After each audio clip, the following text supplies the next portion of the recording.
how important is community? Yeah, I mean, we can't do this by ourselves. No. Everyone lives in community. Some of us choose to isolate ourselves from it, and some of us choose to be a part of it. And the more we are a part of a community, the more of a belonging that we feel, the more of a connection that we feel, and the more of a purpose that we're going to feel that we have. It all kind of folds into that. It really does. Isolation is really where addiction lives. Yeah, I think in isolation, you tend to get unhealthy.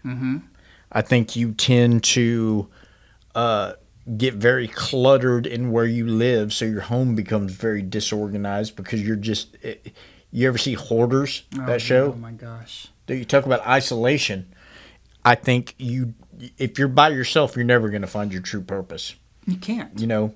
So community, I'm going to draw a very weird parallel. Go for here, it. okay? You ever watch all the zombie shows? Oh, yeah. Like Walking Dead? Oh, yeah, and, I love that it. was the rage for I a love long it. time. I've read a lot of fiction, zombie fiction.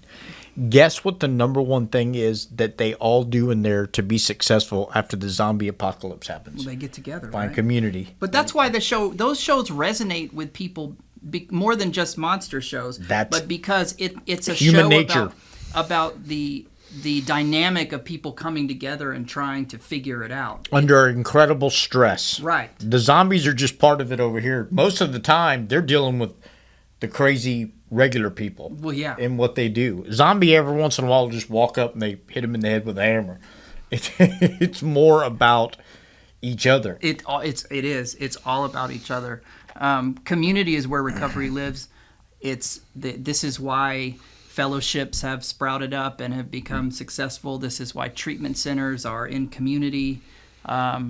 It's everything. I mean, this, and that's what the podcast is about too, is trying to improve or build that recovery community or expand it a little bit. That's right. Reach out. Yeah. There's hope. You have so many things that you can change, so many things that you can do to have a successful And the recovery. scariest part of recovery is reaching out, because that's the thing that we don't want to do, because our addiction and our pride and our ego is going to lie to us and say that if we start talking about our addiction that we're going to lose everything. Right. When it's really the opposite. It is. You gain everything back. But you have to get it out there. That's right.